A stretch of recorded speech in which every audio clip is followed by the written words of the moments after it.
اسحاق ڈار کہتے ہیں کہ ہمارا وہ اس میں ہمارے پاس پیسے نہیں ہیں. اب اسحاق ڈار ایک صاحب ہیں جن کے زیادہ تر اثاثے بقول شخص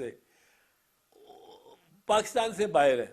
وہ کہتے ہیں ہمارے بیٹے بھی بڑی اچھی بزنس کرتے ہیں, لیمبرگینی گاڑیاں رکھی ہوئی ہیں, اور پلازے بھی مبینہ طور پہ بنائے ہوئے ہیں. وہ میں اس کی تصدیق نہیں کر سکتا, پر لیمبرگینی ایک کار جو امیر ترین دنیا کے ہی رکھ سکتے ہیں, دنیا کے امیر ترین لوگ, وہ اس قسم کی گاڑی کو وہ گاڑیاں 2-3 کھڑی ہوئی ہیں جو ان کی تصویر آئی ہے ان کی اپنے اپارٹمنٹس کے سامنے.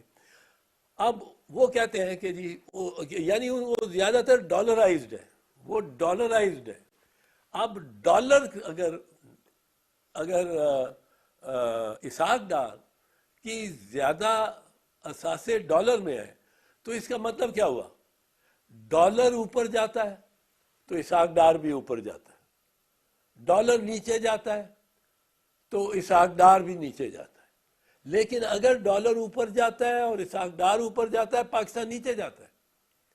اور اگر ڈالر اوپر جاتا ہے نیچے آتا ہے اور اسحاق ڈار بھی نیچے آتا ہے تو پاکستان اوپر جاتا ہے.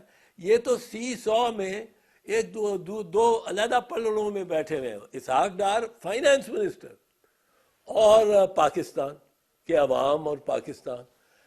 یہ ایک کانفلکٹ آف انٹرسٹ ہے, یہ کلیئر کانفلکٹ آف انٹرسٹ ہے جو ایک وزیر کا نہیں ہو سکتا اپنی ریاست سے.